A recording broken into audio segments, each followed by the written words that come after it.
বড় ভাই ছোট ভাই দুজনে মুহাম্মদ এবং ইব্রাহিম এই দু সন্তান একযোগে একসাথে কান্না শুরু করে দিয়েছে। ছোট ভাই বলছে আমি আমার নবীকে দেখেছি, বড় ভাই বলছে হ্যাঁ ভাই আমিও দেখেছি। আমার নবী আব্বার থেকে এটা জানতে চেয়েছে, কই ভাই আমিও দেখেছি। মানে এক ভাই আরেক ভাইকে কথাগুলা বলছে, ওদিকে তাদের কান্নার শব্দে হারেসের ঘুম ভেঙে গেছে। তখন হারেস তার স্ত্রীর কাছে জানতে চাই, স্ত্রী কে কথা বলে, কে কান্না করে? কই এটা মনে হয় পাশের বাড়ির কেউ কান্না করছে। তখন হারেস বলছে কুফার মানুষের কান্নার আওয়াজ এত সুমিষ্ট হতে পারে না। আমার মন আমাকে বলছে আমার শিকার বুঝি আমার ঘরে চলে আসছে। মনে হয় আমার ঘরে আমি যাদেরকে সারাদিন খুঁজেছি, দৌড়াইতে দৌড়াইতে নিজের গোড়াকে, আমার গোড়া মৃত্যু মুখে চলে গেছে, সেই শিকার বুঝি আমার ঘরে। ঠিক আছে, তুমি আমার সাথে মিথ্যা বলছো আমি জানি, আমি আমার ঘর সার্চ করে দেখব। এখন উঠে সামনের রুমে দেখে যাদেরকে সারাদিন খুঁজেছে তারা আপন ঘরের পাশের গামলার মধ্যে রয়েছে। জোরে বলেন না নাউজুবিল্লাহ। তো এই কথা তখন মুসলিম বিন আকিলের দু সন্তান হারেসকে দেখে বুঝে ফেলেছে এটা তো ওই মহিলার স্বামী, যিনি সারাদিন আমাকে খুঁজেছে, আমাদের খুঁজেছে। এখন কি করা যায়, আর কোনো গতি নাই। এখন দুই সন্তানকে হাতবন্দি করে ফেলেছে, বেঁধে ফেলেছে, সারা রাত বেঁধে রাখলো। সকাল হলো, সূর্য উঠেছে, তাদেরকে নিয়ে যাবে। এখন ওই জালেম বলছে এদেরকে যদি আমি জীবিত নিয়ে যাই, এদেরকে যদি আমি জীবিত নিয়ে যাই, তাইলে আমি আমার গন্তব্যে যাওয়ার আগে আমার চেয়ে বড় কেউ এসে যদি আমার হাতছাড়া করে ফেলে, পুরস্কার যদি আমার থেকে হাতিয়ে নেই, আমার থেকে যদি কেউ ছু মেরে নিয়ে যায়, তাহলে আমি কিছু করতে পারবো না। তো আগে একটা কাজ করি, দুই সন্তানকে আমি কতল করি, তারপর তাদের মাথাগুলা নিয়ে যাব। এই কথা বলে সে তার একজন গোলাম ছিল, গোলাম পালকপুত্রকে ডেকেছে, তুই নিজের হাতে কতল কর, আমি এদেরকে কতল করে পাপী হতে চাই না, কারণ এদের গায়ে রাসূলুল্লাহর রক্ত আছে, এরা আমার নবীর নামাসা, এরা আমার নবীর নাতি, এদের গায়ে মাওলা আলীর ব্লাড আছে, সুতরাং আমি হত্যা করতে পারবো না, গোলাম তুমি হত্যা করো। এখন তার পালিত পুত্র, তার গোলাম, তিনি বলছে আমিও পারবো না। এখন স্ত্রী বলে আপনি করবেন না, সন্তান বলছে করবেন না, গোলাম বলছে আমিও পারবো না, আপনি দোহাই লাগিয়ে এদেরকে ছেড়ে দেন, আপনি দুনিয়ার প্রতি আসক্ত হয়ে এভাবে অন্ধ হয়ে যাবেন না, আপনি এটা করতে পারেন না। তখন হারেস বারংবার তার গোলামকে বলছে তুই কি হত্যা করবি নাকি আমি তোকে হত্যা করব। তখন হারেসের পালিত পুত্র কিংবা গোলাম তিনি বলছে ঠিক আছে, দেখি আপনি আমার সাথে মল্লযুদ্ধে লিপ্ত হন। তো পার্সোনাল বলতে তারা লড়েছে। লড়াইয়ের প্রথম পর্যায়ে হারেস আঘাত পেয়েছে, পরবর্তীতে তার পালিত পুত্রকে তিনি তরবারির এক আঘাতে দুনিয়ার জমিন থেকে বিদায় দিয়েছে। ইন্না লিল্লাহি ওয়া ইন্না ইলাইহি রাজিউন। সেদিন আহলে বাইতের প্রেম নিয়ে গোলামটা জান্নাতের মেহমান হয়ে গিয়েছে। এরপরে হারেসের পালিত পুত্রের শাহাদতের এই মর্মান্তিক দৃশ্য দেখে তার আপন সন্তান বলে আপনি কেমনে পারলেন আমার ভাইটাকে মারতে, এই কথা বলে তিনি সামনে গিয়ে আসছে, নিজের সন্তানকে এক আঘাত করলেন হারেস। তিনি তো অন্ধ হয়ে গেছে, সন্তানও মারা গিয়েছে। এরপর স্ত্রী দৌড়ে এসেছে, স্ত্রী বলে আপনি কেমনে পারলেন এই জিনিসটা করতে। তখন স্ত্রী বলে আমার জীবন থাকতে আমি বলছি আপনি আমার এই নবী বাগানের দুটা ফুলকে নিয়ে যাইতে পারবেন না। তখন স্ত্রীকে সে আঘাত করে স্ত্রীও সেই জায়গায় মারা গিয়েছে। তখন তিনজন মারা গেল, তাদেরকে নিয়ে এবার সে একটু সামনে গিয়ে ফোরাত নদীর তীর, সেখানে গিয়ে তিনি ভাবে না আমি তিনজনকে মেরেছি এদেরকে মারার জন্যে, আমি এদেরকে না মেরে কেন নিয়ে যাচ্ছি, মাঝপথ যদি কোনো একজন পালোয়ানের আমার থেকে হাতিয়ে নেই আমি তো পাবো না পুরস্কারটা, এখন কি করা যায়, এদেরকে আমি মারবো। তখন দুজন নবীর নামাসাকে শোয়ালেন, বলে আগে কাকে মারবো, কে আগে জীবন দিবা? ছোট ভাই বলে আমি আগে দিব, বড় ভাই বলে আমি আগে দিব। দেখেন আজকে আমরা যেই জীবনের পরোয়া করছি, এই জীবনকে আমার নবীর পরিবারের সদস্যরা নিজে স্বেচ্ছায় দিয়ে দিয়েছে দিনকে হেফাজতের জন্য। জোরে বলেন সুবহানাল্লাহ। দুই ভাইকে কতল করলেন, তাদের মাথাকে ভরলেন ফলের ভিতর, এবং ওই দুটা বড়ি ফোরাতের জলে নিক্ষেপ করলেন। মাথা দুটা নিয়ে গেলেন ইবনে জিয়াদের কাছে। ইবনে জিয়াদ বলে জানেব তুই এগুলো কি আনলি? আমি ইয়াজিদকে পত্রের মাধ্যমে জানিয়ে দিয়েছি দুই সন্তান আমার জিম্মায় আছে, আপনি চাইলে আমি তাদেরকে হায়াত দিয়ে পাঠাবো, সশরীরে পাঠাবো, জীবিত অবস্থায় পাঠাবো, আর যদি আপনি চান এখানে কতল করব। এখন ইয়াজিদ যদি বলে দুই সন্তানকে জীবিত অবস্থায় ফেরত দাও আমার কাছে, আমি কি করব? তো তুই এদেরকে মারলি কা? কয় এই কারণে মেরেছি। যে কারণে মারছো সেই কারণে দূরে মারবো। তারাও কতল করলেন, তারা কতল করে ওই সেখানে ফেলে রাখলেন তার লাশটা। এবং একজন গোলামকে ওবায়দুল্লাহ ইবনে জিয়াদ বললেন, এই দুই সন্তানের লাশের বড়িগুলা ফোরাতের পারে নিক্ষেপ করো। খোদার কসম তারা কি আল্লাহর নবীর নামাজাদের বড়ি মোবারকগুলা ফোরাতের পাড়ে নিক্ষেপ করতে দেরি, জলে আস্তে আস্তে ওই দুটা বড়ি নদীর একটু পানির গভীরতার মধ্যে যাইতে দেরি, দেখা গিয়েছে ভিতর থেকে আগে ফালানো দুটা মাথা উঠে দুটা বড়ির সাথে লেগে এক হয়ে গিয়েছে। জোরে বলেন সুবহানাল্লাহ। বাবারা আমার, পত্র চলে এসেছে মদিনার গভর্নরের কাছে। হুসাইন রাদিয়াল্লাহু তাআলা কোন মদিনায় ছিলেন। মদিনার গভর্নর ওয়ালিদ ইবনে উকাবা পত্র পাইলেন। তিনি পরামর্শের জন্য মারওয়ান ইবনে হাকামকে ডাক দিলেন। হাকামকে ডাক দেওয়ার পরে বললেন, হাকাম, ইয়াজিদ নাকি ক্ষমতার মধ্যে বসেছে। আমরা এতদিন আমরা তার আব্বার গোলামি করেছি। তার আব্বা ছিল প্রধানমন্ত্রী, আমরা এই জনপদের গভর্নর ছিলাম, আমি মদিনার মন্ত্রী ছিলাম। এখন তার সন্তান মসনদে বসেছে। সন্তান ইয়াজিদ আমাকে পত্র মারফতে জানিয়ে দিয়েছে হুসাইন ইবনে আলীকে যেন আমি ইয়াজিদের নামের উপর বায়াত করাই। আমি যেন আব্দুল্লাহ ইবনে ওমর এবং আল্লাহ নবীর রাইস যে সাহাবীগুলো আছে, আব্দুল্লাহ ইবনে জুবাইর থেকে শুরু করি, আমি যেন তাদেরকে হুসাইনের নামের, আমি যেন তাদেরকে ইয়াজিদের নামের উপর বায়াত দিয়ে দেই। এই কথা আমাদের মালিক বর্তমানে ইয়াজিদ বলে দিয়েছে। এখন কি করা যায়? ওই মারওয়ান ছিল মারাত্মক ব্যক্তি, জালেম মারওয়ান পরামর্শ দেই, এই ওয়ালিদ ইবনে উকাবা, দেরি আর করা যাবে না। ইয়াজিদ অত্যন্ত দুর্দর্শ ব্যক্তি, হয় তুমি তাড়াতাড়ি হুকুম মান্য করো, নাইলে তোমার গদি চলে যাবে। তো এখন কি করতে পারি? কয়েকটা কাজ করো, হুসাইনকে তাড়াতাড়ি ডাকো, ডেকে ইয়াজিদের কথা বলো। যদি ইয়াজিদকে মেনে না নেই তাহলে তারা কতল করো। জুড়ে বলেন নাউজুবিল্লাহ। পরামর্শ জালেম দিয়ে দিয়েছে। জালেমদের তো অনেক বেশি বুদ্ধি, কথা ঠিক কি না? জালেম মারওয়ান পরামর্শ দেই, ওয়ালিদ ইবনে উকাবা, শোনো, হুসাইনকে এই মুহূর্তে ডাকো, ইয়াজিদের প্রস্তাব বলো। সে যদি মানে ভালো নাইলে কতল করে দিবে। এখানে গভর্নিং হাউসের ভিতর তারে কতল করে দিবা। তো মারওয়ান ইবনে হাকামের পরামর্শ পেয়ে সেদিন ওয়ালিদ ইবনে উকাবা হুসাইন ইবনে আলীকে ডেকেছে। আমার নবীর নাতিকে ডাকার পরে দেখেন কত বড় বেয়াদব ব্যক্তি, নবীর নাতিকে হত্যার পরামর্শ দেই। এই জালেমগুলার টাকার কাছে অন্ধ হয়ে গিয়েছিল। মাওলা হুসাইনকে ডেকেছি। ওয়ালিদ কিন্তু মারাত্মক ছিলেন না, তিনি ছিলেন শান্ত প্রকৃতির। গভর্নর ছিলেন শান্ত প্রকৃতির, কিন্তু ডেনার নাতি ইনাসিন খুব মারাত্মক ব্যক্তি। তো ওয়ালিদ ডাক দিয়ে বলে, হুসাইন শোনো, ও হুসাইন, হযরত আমির মুআবির ইন্তেকালের পরে ইয়াজিদ এখন আমাদের প্রধানমন্ত্রী। প্রধানমন্ত্রীর নির্দেশ সে বলে দিয়েছে তোমাকে বায়াত করাতে। তুমি কি ইয়াজিদকে মেনে নিয়েছো নাকি? আমি জানতে চাই। এই কথাটা বলার পরে হুসাইন ইবনে আলী, মাওলা হুসাইন ডাক দিয়ে বলে, আমার জীবন যাবে তারপর আমি ইয়াজিদকে মানতে পারবো না, কারণ ইয়াজিদের অতীত বর্তমান সবগুলো আমার জানা আছে। ইয়াজিদ সম্পর্কে আমি একদম চিরজানা আমার, তাকে নিয়ে আমাকে নতুন করে বলা লাগবে না। ভাই আমি জানি ওই পাপিষ্ট জালেমের হাতে আমি কখনো হাত দিতে পারবো। তো আওয়াজ জোরে ভাই, হাত দিতে পারবো। বাস তখন মারওয়ান ডাক দিয়ে কয়, এই মুহূর্তে তারা হত্যা করো। ওয়ালিদরে বলতেছে, কয় এটা আমার দ্বারা সম্ভব হবে না, এটা নবীর নাতি। এটা কে? নবীর নাতি। আমি কে? নবীর গোলাম।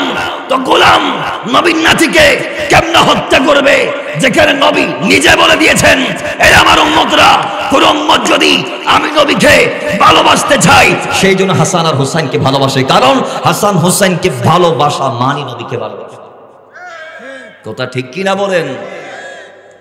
হুসাইনুন মিন্নি ওয়া আনা মিন হুসাইন, আহাব্বাল্লাহু মান আহাব্বা হুসাইনান। আরেক হাদিসের মধ্যে আসছে, যেই বান্দা হুসাইনকে ভালোবাসে, রাসূল ডাক দিয়ে বলে, মান আহাব্বানি ওয়া আহাব্বা হাদাইনি ওয়া আবাহুমা ওয়া উম্মাহুমা কানা মাই ফি দারাজাতি ইয়াউমাল কিয়ামা। আরেক হাদিস রাসূল বলে, মান আহাব্বাল হুসাইনা ওয়াল মান আহাব্বাল হাসান ওয়াল হুসাইনা ফাকাদ আহাব্বানি ওয়া মান আবগাদাহুমা ফাকাদ আবাগাদারি। আর হাদিস রাসূল ডাক দিয়ে বলে মান আহাব্বাহুমা আহাব্বানি। জোরে বলেন না সুবহানাল্লাহ। আর হাদিসের মধ্যে আল্লাহ নবী ডাক দিয়ে বলছেন আল্লাহুম্মা ইন্নী আহিব্বুহুমা ফাহিব্বাহুমা ওয়া আহিব্বা মান ইউহিব্বুহুমা। আর হাদিসে রাসূল ডাক দিয়ে বলে ওয়াল্লাযী নাফসি বিয়াদিহি লা ইয়াবগাদুনা আহলাল বাইতি আহাদুন ইল্লা আদখালাহু আল্লাহুন নার। আর হাদিসের মধ্যে রাসূল ডাক দিয়ে বলে হুসাইনুন মিন্নি ওয়া আনা মিন হুসাইন আহাব্বাল্লাহু মান আহাব্বা হুসাইনান। আর হাদিসে রাসূল ডাক দিয়ে বলে লা ইমিনু আবদুন হাত্তা আকুনা আহাব্বা ইলাইহি মিন নাফসিহি ওয়া তাকুনা ইতরাতি আহাব্বা ইলাইহি মিন ইতরাতিহি ওয়া ইয়াকুনা আহলি আহাব্বা ইলাইহি মিন আহলিহি ওয়া তাকুনা যাতি আহাব্বা ইলাইহি মিন যাতিহি। আর হাদিসে রাসূল ডাক দিয়ে বলে সব আহলে বাইতের ভালোবাসার কথা রাসূল ডাক দিয়ে বলেছেন ওয়ালাউ আন্না রাজুলান সাইদা বাইনা রুকনি ওয়াল মাকাম ফাসাল্লা ওয়া সামা সুম্মা মাতা ওয়া হুয়া মুবগিদুন লি আহলি বাইতি মুহাম্মাদিন সাল্লাল্লাহু তাআলা আলাইহি ওয়াসাল্লাম দাখালান নার। আরেক হাদিসে রাসূলুল্লাহ নিজে এলান দিচ্ছে মান মাতা আলা হুব্বি আরি মুহাম্মাদিন সাল্লাল্লাহু তাআলা আলাইহি ওয়াসাল্লাম মাতা শাহিদান মাতা তাইবান মাতা মাগফুরান লাহু মাতা মুমিনান। এইভাবে অসংখ্য কথা আসছে এবং সর্বোপরি আল্লাহর কোরআন ডাক দিয়ে বলছে ও দুনিয়ার মানুষ কুল্লা আসআলুকুম আলাইহি আজরান ইল্লাল মাওয়াদ্দাতা ফিল কুরবা। সূরা সূরার 35 নং আয়াত শেষে রাখলাম, আগে হাদিসগুলা কানলাম। এই সমস্ত হাদিস এবং আয়াতগুলা আমাদেরকে ডাক দিচ্ছে, এলান দিচ্ছে যে আহলে বাইতকে ভালোবাসা উম্মতের জন্য ওয়াজিব। জোরে বলেন সুবহানাল্লাহ। আহলে বাইত কারা? আমার নবীর পরিবারেরা। সুবহানাল্লাহ জোরে বলেন আমার নবীর পরিবারের সদস্যরা। তো এই আয়াত নাযিল হয়েছে, আল্লাহ বলছে আহলে বাইতকে ভালোবাসতে হবে। ইবনে আব্বাস গেল জানতে চাইলো ইয়া রাসূলুল্লাহ আহলে বাইত কারা, যাদেরকে ভালোবাসা আমাদের জন্য ওয়াজিব। তখন রাসূল ডাক দিয়ে এলান দিচ্ছে আহলে বাইত হচ্ছে আমার পরিবারের ভিতর যারা আছে তারা। তো কে কে জানো? ক্বালা আলীউন ওয়া ফাতিমা ওয়া ওয়ালাদাহুমা। কয় 1 নম্বরে আলী, 2 নম্বরে ফাতিমা, 3 নম্বরে হুসাইন, 4 নম্বরে হাসান। কই এরাই আমি নবীর আহলে বাইত, এদেরকে ভালোবাসা আমার উম্মতের উপর আল্লাহ ওয়াজিব করে দিয়েছে। অন্যান্য হাদিসের মধ্যে আসে আহলে বাইতের ভিতর নবীর পরিবার পরিজনেরা আছে আহলে বাইতের উপর। আল্লাহর নবীর যে স্ত্রীরা আছে আমাদের আম্মারা, তারা আছে আজওয়াজ মুতাহহারাত যাদেরকে বলা হয়। আর হাদিসের মধ্যে আসে ওই আহলে বাইতের ভিতরে আমার নবীর সাহাবাদের ভিতর অর্থাৎ আসহাবদের ভিতর খাস খাস কিছু ব্যক্তিও আছে। জোরে বলেন সুবহানাল্লাহ। তাহলে এদেরকে ভালোবাসা আমাদের জন্য ওয়াজিব। বলেন এদেরকে ভালোবাসা আমাদের জন্য ওয়াজিব। তো যাদেরকে ভালোবাসা ওয়াজিব তাদেরকে কি কতল করা যাবে? এই জোরে বলেন কতল করা যাবে?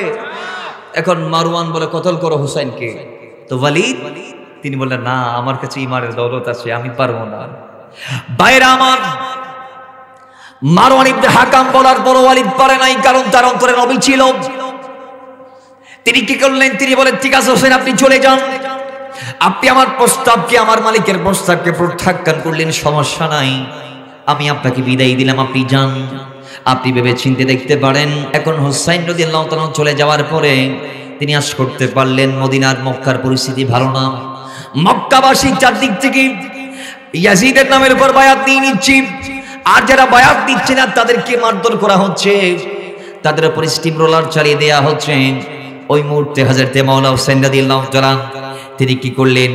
60 হিজরি 4 শাবান অর্থাৎ চলতি মাসের, এটা শাবান মাস চলে, এই মাসের 4 তারিখ মাওলানা হুসাইন তিনি রাতের বেলা পরিবার পরিজনদেরকে নির্দেশ দিলেন, এই আমার পরিবার পরিজনেরা তোমরা দেরি করো না, দেরি করো না, দেরি করো না, তাড়াতাড়ি গাট গোছ যাতে সবগুলা গুছিয়ে নাও, তাড়াতাড়ি তোমরা ব্যাগ ট্যাগ রেডি করো।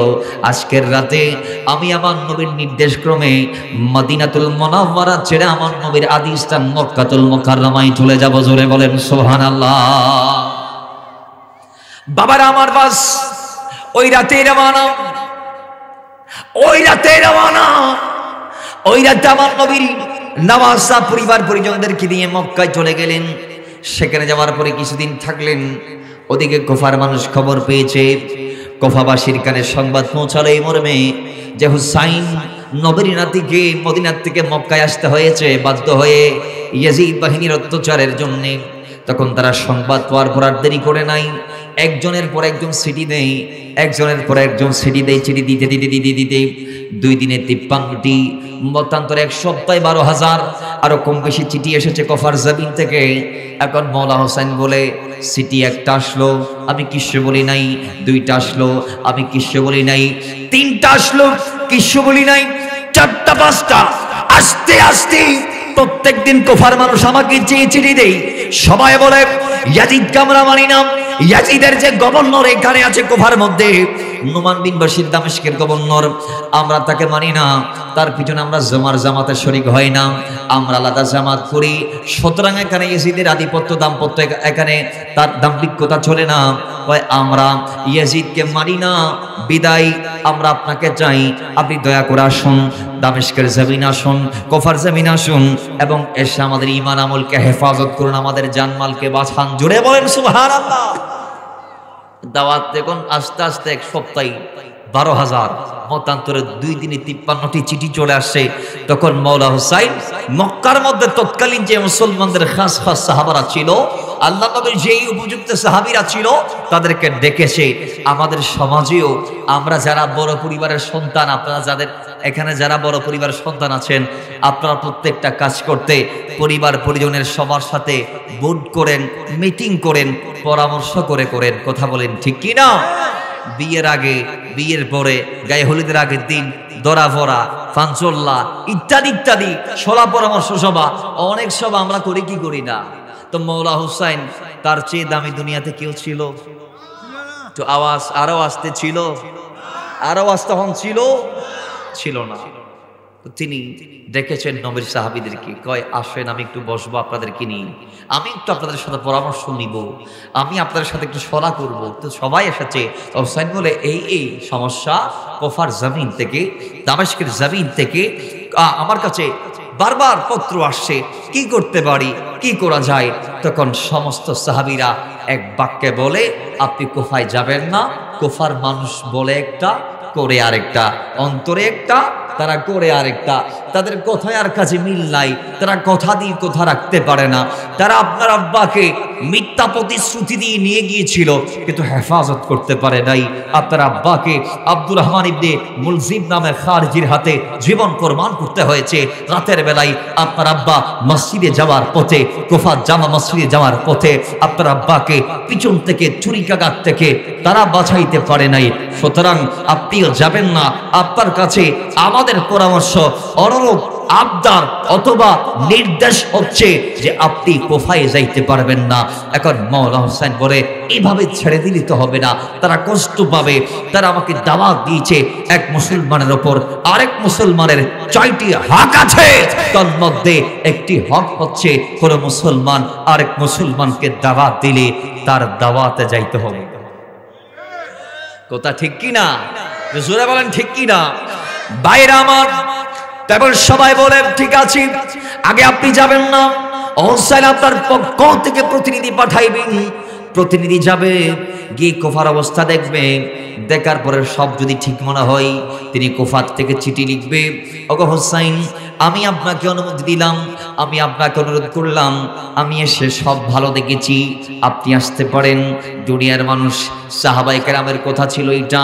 এখন কথা বলার পরে সংবাদ সবাই মিলে এই মর্মে প্রজ্ঞাপনে, এই পরামর্শে, এই সিদ্ধান্তে সবাই হা বোধক শব্দ চয়নের পরে মওলা হোসেন বলে, ঠিক আছে, আমিও চাই আমার পক্ষ থেকে কেউ একজন কুফায় যাক। তো এখন কে যাবে? জোরে বলেন সুবহান।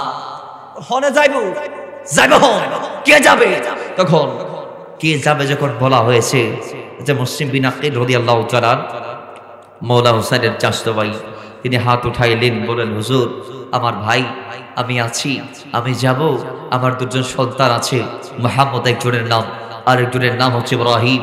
আমি আমার 2জন সন্তানকে নিয়ে সে কুফার জমিনে আপনার প্রতিনিধিত্ব করতে চাই, যাইতে চাই।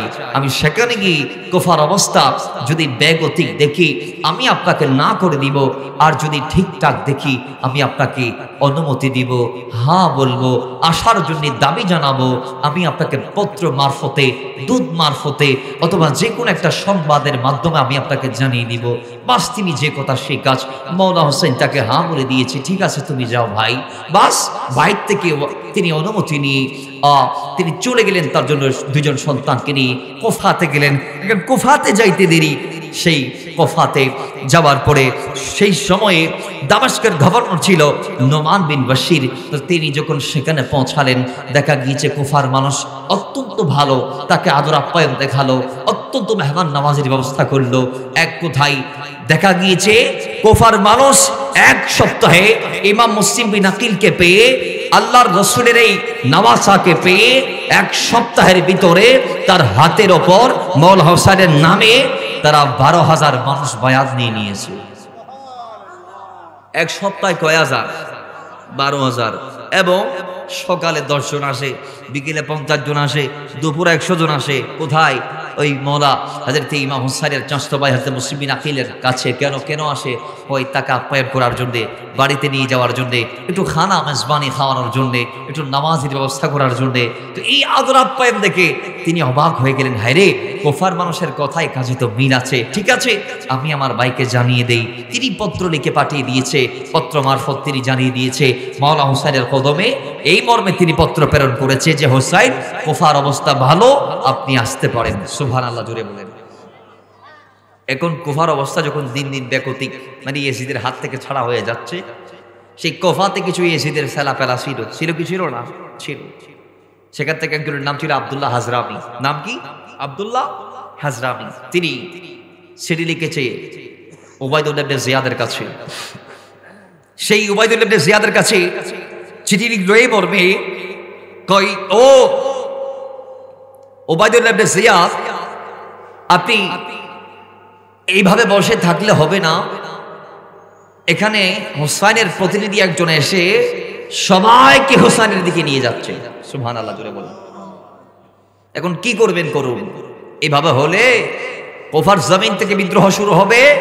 সেই বিদ্রোহ গিয়ে দামেস্কে হয়ে একেবারে ইয়াজিদের মসনদ খান হয়ে যাবে। যা করবেন ইনস্ট্যান্ট করুন, যা করবেন তাড়াতাড়ি করুন। এখন এই কথা বলার পরে সঙ্গে সঙ্গে উবাইদুল্লাহ ইবনে জিয়াদ আর দেরি করে নাই। তিনি সেই তার আপন ভাইকে তার গভর্নরের দায়িত্ব দিয়ে তিনি কুফার দিকে যাত্রা করলেন।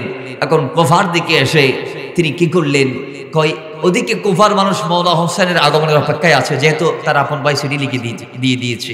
তো ভাই আপনি আসেন। তো কুফার মানুষ ভাবতেছে হোসেন আসবে, যেহেতু চিঠি চলে গেছে মক্কায়।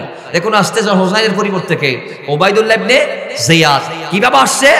তিনি হেজাজিদের পোশাক পরে, আরবের ব্যক্তিরা যেভাবে পোশাক পরে সেইভাবে পোশাক পরে তিনি একেবারে কয়েকজন মুসলিম, কয়েকজন সৈন্য নিয়ে প্রবেশ করলেন কুফায়।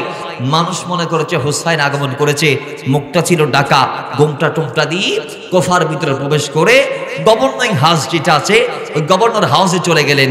সেখানে যাওয়ার পরে গভর্নর হাউস থেকে রাতের বেলা তিনি তার সৈন্যদেরকে বললেন, সিটির বাইরে অর্থাৎ কুফার বাইরে, কুফা শহরের বাইরে যারা আছো আমার সৈন্যরা, হাজার হাজার সৈন্য, সবাই তোমরা চলে আসো।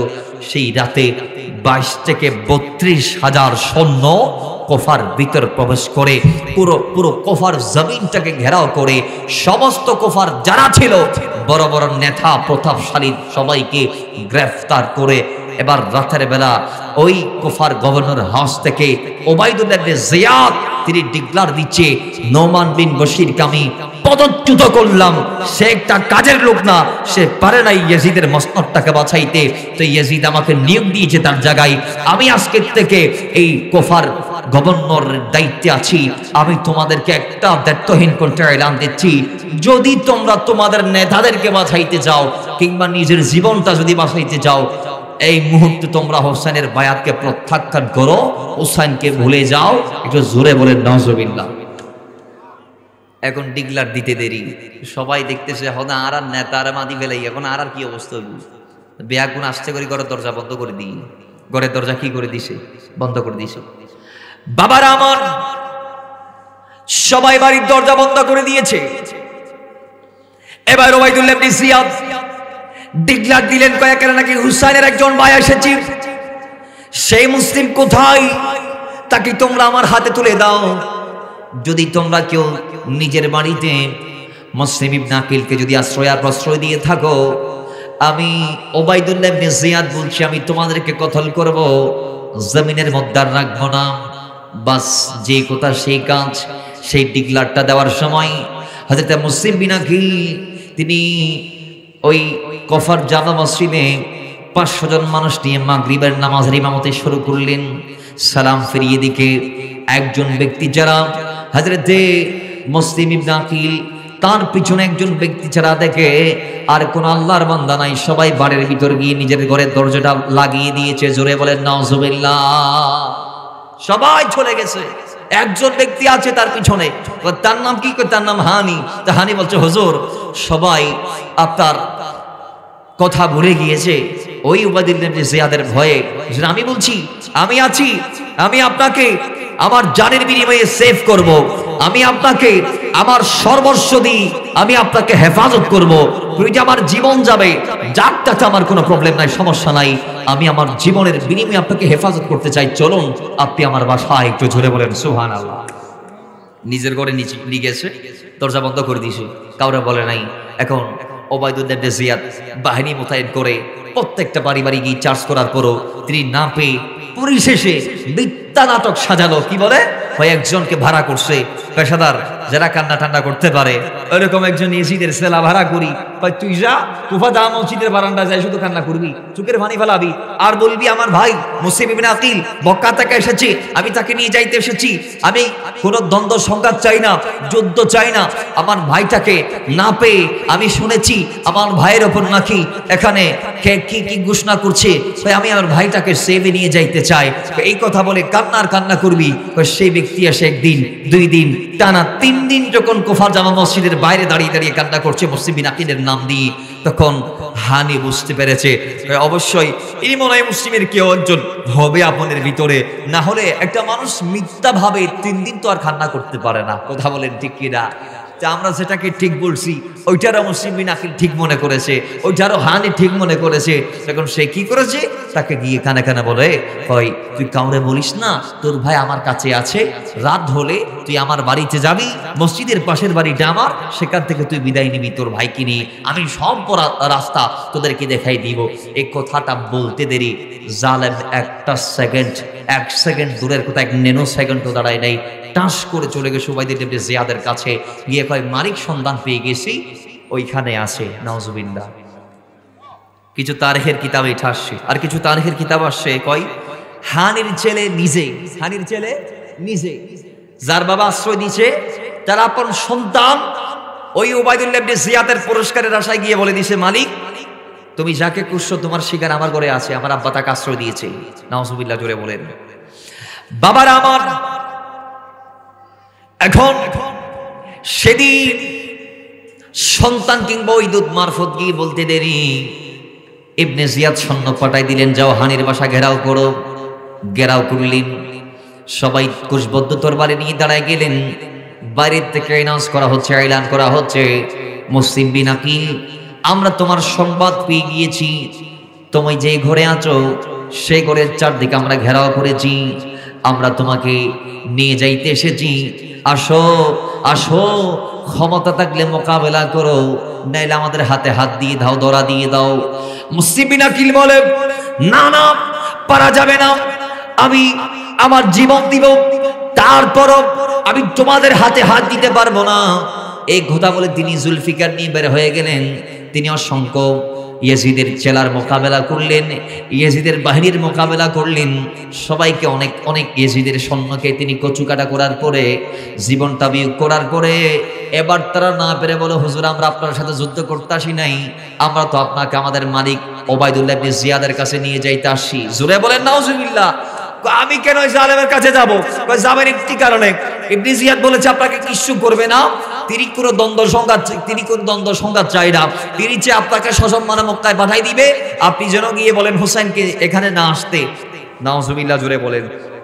এটা সম্পূর্ণটা ছিল মিথ্যা নাটক, সাজানো একটা নাটক। তো এই কথা বলার পরে মুসলিম বিন আকিল বলে, ঠিক আছে আমি তাহলে রাজি আছি।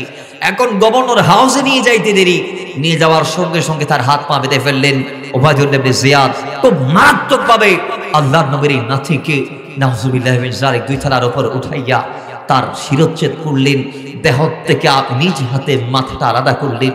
আলাদা করার পরে তার মাথা তিনি দ্বিতল বিশিষ্ট ছাদ থেকে নিচে ফালাইলেন। ফালাই ডাক দিয়ে বলে, হে কুফার মানুষ, দেখো তোমরা যার হাতে হাত দিয়েছিলা, তোমরা এক সপ্তাহে 12,000 মানুষ যার হাতে হাত দিয়েছিলা, সেই ব্যক্তির মাথা আজ তার দেহের ভিতর নাই। তাকে আমি পাট পাট করে দিয়েছি, টুকরা টুকরা করে দিয়েছি। তোমরাও যদি হুসাইনের পক্ষে থাকার মনস্থির এখনো করে থাকলে তোমাদেরও এই অবস্থা হবে। আর জীবনের হেফাজত করতে চাইলে হুসাইনের বায়াতকে প্রত্যাখ্যান করো, আপন ঘরের ভিতর গিয়ে দরজটুক লাগাই দাও। জুড়ে বলেন নাউজুবিল্লাহ। কুফার মানুষ ভয়ে একদম আতঙ্কিত, সবাই বাড়িতে চলে গেছে। বাড়িতে সবাই চলে গেল, ওদিকে হুসাইন যাত্রা করে দিয়েছে। কয়জন কিনি? 82 জন কিনি। কয়জন কিনি? 82 জন কিনি। বাবারা আমার, মাওলা হুসাইন মক্কা থেকে এবার কুফার দিকে যাত্রা শুরু করলেন। আস্তে আস্তে আস্তে আস্তে হুসাইন রাদিয়াল্লাহু তাআলা সেদিন তিনি আস্তে আস্তে আস্তে আস্তে অল্প অল্প পথ পাড়ি নেই। এক একজন মুসলমানের সাথে দেখা হই, প্রত্যেকে বলে, হুসাইন আপনি যাবেন না, আপনি যাইতে পারবেন না। আপনি কেন কুফার মানুষের কথাই কুফার দিকে যাওয়ার জন্য মনস্থির করলেন? ওজোর কুফার মানুষ বলে একটা করে আরেকটা, তারা জবান দিয়ে জবান ডাকতে পারে না। সুতরাং আপনি যাবেন না, আমরা আপনাকে বারণ করছি। এরপরে কি হলো? ওবাইদুল্লাহ ইবনে জিয়াদ দিক থেকে আবার ডিক্লার দিলেন। তিনি খবর পাইলেন মুসলিম ইবনে আকিল একা আসে নাই, তার সঙ্গে তার 2 জন সন্তান এসেছে। তিনি ইয়াজিদের কাছে চিঠি লিখলেন, ইয়াজিদ ও আমার মালিক, এখানে আমি মুসলিম ইবনে আকিলকে 2 টুকরা করেছি, কতল করেছি। তার 2 জন সন্তান আছে, তাদেরকে বন্দী করে রেখেছি। আপনি যদি বলেন তার সন্তানগুলাকে আপনার কাছে পৌঁছাই দেব, আর যদি বলেন তাদেরকে কতল করে দিব। এখন আপনার যা মর্জি আপনি আমাকে চিঠির মাধ্যমে জানাইবেন। জানাই দিছে আর কি মালিককে, কিন্তু হযরত মুসলিমের 2 সন্তান এসে ওই ওবাইদুল্লাহ ইবনে জিয়াদের হাতে নাই, তারা আছে অন্য জায়গায়। কোথায় আছে? কই হয়তো মশকুর নামে একজন দারোগা ছিল জেলখানার ভিতরে, সেই মশকুর নামক দারোগার হাতে হযরতে মুসলিম ইবনে আকিল তার 2 জন সন্তানকে জিম্মাদারি দিয়েছে। তিনি কুফার অবস্থা হালচাল বেগতিক দেখে তিনি আপন 2 সন্তানকে ওই মশকুর দারোগাকে দিয়ে বলেছিলেন যে, হে মশকুর দারোগা, আমি যদি নাও যাইতে পারি তাহলে আপনি আমার 2 জন সন্তানকে মক্কায় পাঠাই দিবেন, আর তাদেরকে পাঠাই দিবেন খুব তাড়াতাড়ি, তারা যেন খুব দ্রুত তাড়াতাড়ি যাইতে পারে। কেন? তারা যেন গিয়ে হুসাইনের পথ আটকে দিতে পারে, পথ রুদ্ধ করে দিতে পারে। কারণ হুসাইন আসলে হুসাইনকে তারা জীবিত ফেরত দিবে না, তাকে কতল করে ফেলবে। জোরে বলেন নাউজুবিল্লাহ। এখন মশকুর দারোগা নিজের ছেলের ডাক দিছে, ডাক দি কয়, ফুলারে কয়, তোমরা তাড়াতাড়ি 2 সন্তানকে মক্কায় পাঠাই দাও কিংবা মদিনায় পাঠাই দাও। কই কাদেসিয়ার রাস্তা হয়ে গেলে ভালো হবে, তোমরা এই রাস্তা দিয়ে তাদেরকে পাঠাই দাও।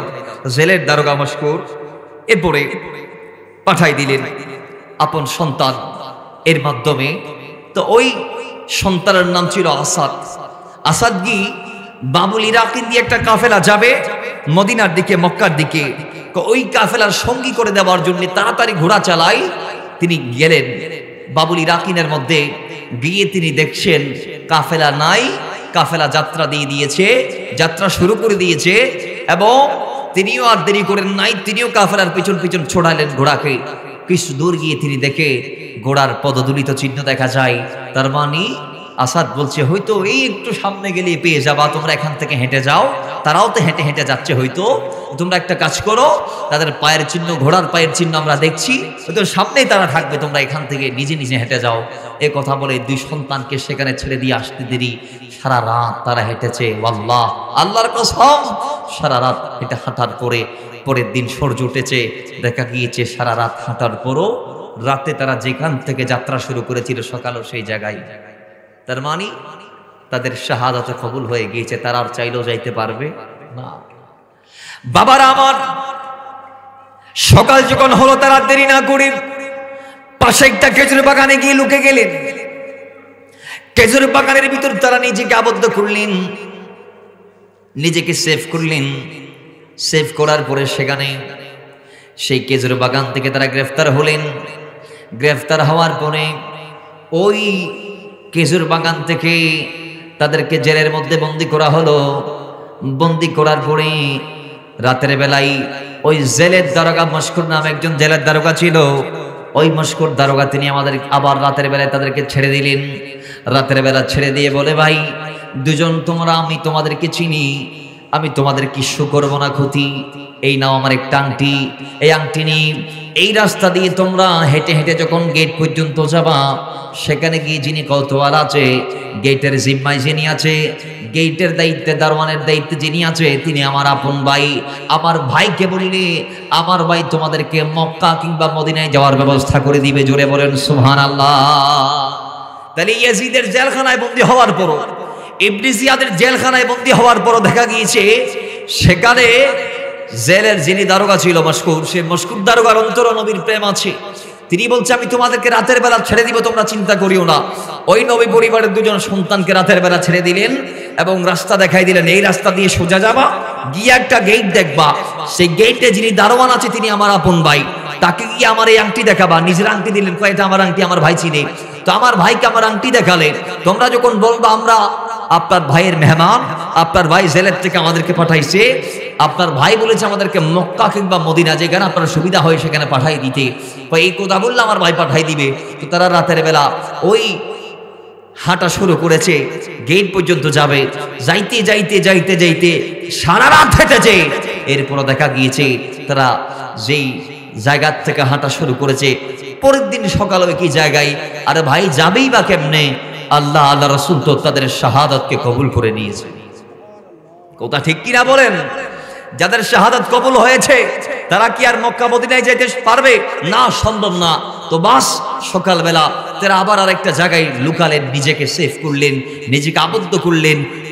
তারা সেখানে নিজেকে সেভ করতে দেরি, সেই বাগানে সকালে একজন দাসীর আগমন হয়েছে। দাসী এসে তাদেরকে বলছে তোমরা কারা, ওঠো। বলতে দেরি, দুই ভাই মনে করেছে ওই আগের দিন যে একজন পাইছে নিয়ে গেছে এসিদের জেলখানার ভিতরে, ওই এরকম কোন একজন হবে নাকি। তখন তারা বলে আমাদেরকে দয়া করে প্রাণটা ভিক্ষা দিন, আমরা নবী পরিবারের দুজন সন্তান, রাসূলুল্লাহর রক্ত আমাদের শরীরের ভিতর আছে, আমাদেরকে দয়া করে জানটা নিয়ে মক্কা মদিনায় যাওয়ার ব্যবস্থা করে দেন। ওই মেয়েটাকে বলতে দেরি, ওই মেয়ে ছিল আহলে বাইতের প্রেমিক, আমার নবীর দেওয়ানা। তিনি বলছে বাচ্চারা তোমরা টেনশন করছো কেন, আমি তোমাদের পক্ষের। জোরে বলেন সুবহানাল্লাহ। আমি তোমাদের বিরোধী কেউ নয়, আমি তোমাদেরকে আমার একটা মালিকার কাছে নিয়ে যাব, যে এই খেজুর বাগানের মালিক, আমার মালিকা আহলে বাইতের প্রেমিক, আমার মালিকা নবীর দেওয়ানা, আমার মালিকা তিনি আহলে বাইতকে মহব্বত করতে জানে, তিনি তোমাদেরকে ভালোবাসবে। এই কথা বলে মালিকার কাছে নিয়ে গেলেন। মালিকা তাদেরকে নিজ ঘরে আবদ্ধ করলেন, রাখলেন। হয় তোমরা আজকে থাকো, আমি তোমাদেরকে পরিস্থিতি বুঝে, পরিবেশ বুঝে আমি তোমাদেরকে মক্কা কিংবা মদিনায় পাঠাই দিব। তবে হ্যাঁ, তোমরা একটা কথা, তোমরা ওই যেই ঘরে আমি তোমাদেরকে তালাবদ্ধ করে রাখবো সেই ঘর থেকে তোমরা বের হবে না। রাতের বেলা আমার স্বামী আসবে, আমার স্বামীও তোমাদেরকে খোঁজাখুঁজি করছে, কারণ তোমরা জেলখানার থেকে বাইরে চলে আসছো। এটা চারদিক ছড়িয়ে পড়েছে সংবাদটা, এবং তোমাদের জন্য বিরাট অ্যামাউন্ট ঘোষণা করেছে ইবনে জিয়াদ। তো তোমাদেরকে ধরাই দেওয়ার জন্যে, তোমাদেরকে ধরার জন্য, পাকড়াও করার জন্যে আমার স্বামী নিজেও তিনি ছুটছে দিক থেকে দিগন্তে। তো তোমরা চুপ করে থাকবা, যেই করে আমি তোমাদেরকে বন্দী করে রাখবো, তালাবদ্ধ করে রাখবো, সেই করে তোমরা থাকবা, পুরো কথা বলতে পারবা না। ধরে বলেন সুবহানাল্লাহ। রাত, স্বামী হারেস, তার স্বামী মহিলার স্বামী, যে ঘরে আহলে বাইতের দুজন সন্তান আছে, সেই মহিলার স্বামী আসছে। বাবারা, আমার স্বামী এসে বলে স্ত্রী আমারে তাড়াতাড়ি ভাত দাও, খাবার দাও। তো খাবার দিয়েছি। বলে আজকে আমার অনেক কষ্ট হয়েছে, কারণ আমার ঘোড়া দৌড়াইতে দৌড়াইতে ঘোড়া মারা গিয়েছে। আমি আমার ঘোড়াকে বেগতিক দৌড়াইছি, আমি আমার ঘোড়াকে দৌড়াইতে দৌড়াইতে ঘোড়া জমিন থেকে হালাক হয়ে গেল। আমার ঘোড়ার জমিনের মধ্যে নাই, তিনি ইন্তেকাল করেছে, ঘোড়া মারা গিয়েছে। যার দরুন আমি নিজে খালি পায়ে হেঁটেছি, সারাদিন হেঁটে হেঁটে খুঁজেছি, ওই দুই সন্তানকে আমি পাই নাই। স্ত্রী আমার তাড়াতাড়ি খাবার দাও, আমি খাবার কি ঘুমিয়ে যাব। আর আমি সকালবেলা ঘুম থেকে উঠে আবার সকালবেলা ভোরভোর রওনা দিব, ওই দুই সন্তানকে আমি তালাশ করব। তালাশ করে আমার তাদেরকে খুঁজে বের করে আমার পুরস্কারটা আমার হস্তগত করতে হবে। বা সেই খাবার খেয়ে ঘুমিয়ে গেল। রাতের বেলায় তার ঘরের মধ্যে আবদ্ধ দুই সন্তান, আহলে বাইতের দুজন সন্তানকে আমার নবী স্বপ্নের মধ্যে জিয়ারতের আল্লাহ নবী দেখা দিয়েছে, দিদার দিয়েছে। আল্লাহ নবী তাদেরকে দিদার দিয়েছে। দুই ভাই এক যুগে একসাথে স্বপ্ন দেখছি। বড় ভাই দেখছে জান্নাত, জান্নাতের মধ্যে আমার নবীকে দেখা যায়, মাওলা আলীকে দেখা যায়, মা ফাতেমাকে দেখা যায়, ইমাম হাসানকে দেখা যায়, এবং ইমাম হাসানের সঙ্গে তাদের আব্বা মুসলিম ইবনে আকিলকেও দেখা যায়। মুসলিম ইবনে আকিলকে আল্লাহর নবী জিজ্ঞেস করছে, বেটা তুমি একা এসেছো, দুই সন্তানকে রেখে এসেছো, কেন রেখে আসলাম, তাদেরকে কেন আনো নাই? তখন আব্বা জান এইভাবে বলছে যে ইয়া রাসূলুল্লাহ, আর দেরি হবে না, আগামীকালকে দিনের বেলায় আমার দুজন সন্তান আমি বাবার সাথে জান্নাতে মিলিত হয়ে যাবে। জোরে বলেন সুবহানাল্লাহ। ইয়া রাসূলুল্লাহ, কালকে সকাল হবে, সূর্য উঠবে, আর আমার দুই সন্তান আমার সাথে জান্নাতে মিলিত হয়ে যাবে। স্বপ্নটা দেখার পরে হযরত মুসলিম ইবনে আকিলের দুই সন্তান একযোগে কান্না শুরু করে দিয়েছে। তারা একযোগে কাঁদা শুরু করে দিয়েছে। বড় ভাইও কান্না শুরু করে, ছোট ভাইও কাঁদে বড় ভাইয়ের সাথে। এক ভাই ওই রাতের বেলা স্বপ্নই রাসূলুল্লাহর জিয়ারা দিদারের পরে বড় ভাই ছোট ভাই দুজনে মুহাম্মদ এবং ইব্রাহিম এই দুই সন্তান একযোগে একসাথে কান্না শুরু করে দিয়েছে। ছোট ভাই বলছে আমি আমার নবীকে দেখেছি। বড় ভাই বলছে হ্যাঁ ভাই আমিও দেখেছি। আমার নবী আব্বার থেকে এটা জানতে চেয়েছে, কই ভাই আমিও দেখেছি। মানে এক ভাই আরেক ভাইকে কথাগুলা বলছে, ওদিকে তাদের কান্নার শব্দে হারেসের ঘুম ভেঙে গেছে। তখন হারেস তার স্ত্রীর কাছে জানতে চাই, স্ত্রী কে কথা বলে, কে কান্না করে? কই এটা মনে হয় পাশের বাড়ির কেউ কান্না করছে। তখন হারেস বলছে কুফার মানুষের কান্নার আওয়াজ এত সুমিষ্ট হতে পারে না। আমার মন আমাকে বলছে আমার শিকার বুঝি আমার ঘরে চলে আসছে। মনে হয় আমার ঘরে আমি যাদেরকে সারাদিন খুঁজেছি, দৌড়াইতে দৌড়াইতে নিজের গোড়াকে, আমার গোড়া মৃত্যু মুখে চলে গেছে, সেই শিকার বুঝি আমার ঘরে। ঠিক আছে, তুমি আমার সাথে মিথ্যা বলছো আমি জানি, আমি আমার ঘর সার্চ করে দেখব। এখন উঠে সামনের রুমে দেখে যাদেরকে সারাদিন খুঁজেছে তারা আপন ঘরের পাশের কামরার মধ্যে রয়েছে। জুড়ে বলেন না নাউজুবিল্লাহ। এই কথা তখন মুসলিম বিন আকিলের দুই সন্তান হারেসকে দেখে বুঝে ফেলেছে এটা তো ওই মহিলার স্বামী, যিনি সারাদিন আমাকে খুঁজেছে, আমাদের খুঁজেছে। এখন কি করা যায়, আর কোনো গতি নাই। এখন দুই সন্তানকে হাতবন্দি করে ফেলেছে, বেঁধে ফেলেছে, সারা রাত বেঁধে রাখলো। সকাল হলো, সূর্য উঠেছে, তাদেরকে নিয়ে যাবে। এখন ওই জালেম বলছে এদেরকে যদি আমি জীবিত নিয়ে যাই, এদেরকে যদি আমি জীবিত নিয়ে যাই, তাইলে আমি আমার গন্তব্যে যাওয়ার আগে আমার চেয়ে বড় কেউ এসে যদি আমার হাতছাড়া করে ফেলে, পুরস্কার যদি আমার থেকে হাতিয়ে নেই, আমার থেকে যদি কেউ ছু মেরে নিয়ে যায়, তাহলে আমি কিছু করতে পারবো না। তো আগে একটা কাজ করি, দুই সন্তানকে আমি কতল করি, তারপর তাদের মাথাগুলা নিয়ে যাব। এই কথা বলে সে তার একজন গোলাম ছিল, গোলাম পালকপুত্রকে ডেকেছে, তুই নিজের হাতে কতল কর, আমি এদেরকে কতল করে পাপী হতে চাই না, কারণ এদের গায়ে রাসূলুল্লাহর রক্ত আছে, এরা আমার নবীর নামাসা, এরা আমার নবীর নাতি, এদের গায়ে মাওলা আলীর ব্লাড আছে, সুতরাং আমি হত্যা করতে পারবো না, গোলাম তুমি হত্যা করো। এখন তার পালিত পুত্র, তার গোলাম, তিনি বলছে আমিও পারবো না। এখন স্ত্রী বলে আপনি করবেন না, সন্তান বলছে করবেন না, গোলাম বলছে আমিও পারবো না, আপনি দোহাই লাগিয়ে এদেরকে ছেড়ে দেন, আপনি দুনিয়ার প্রতি আসক্ত হয়ে এইভাবে অন্ধ হয়ে যাবেন না, আপনি এটা করতে পারেন না। তখন হারেস বারংবার তার গোলামকে বলছে তুই কি হত্যা করবি নাকি আমি তোকে হত্যা করব। তখন হারেসের পালিত পুত্র কিংবা গোলাম তিনি বলছে ঠিক আছে, দেখি আপনি আমার সাথে মল্লযুদ্ধে লিপ্ত হন। তো পার্সোনাল ভাবে তারা লড়েছে।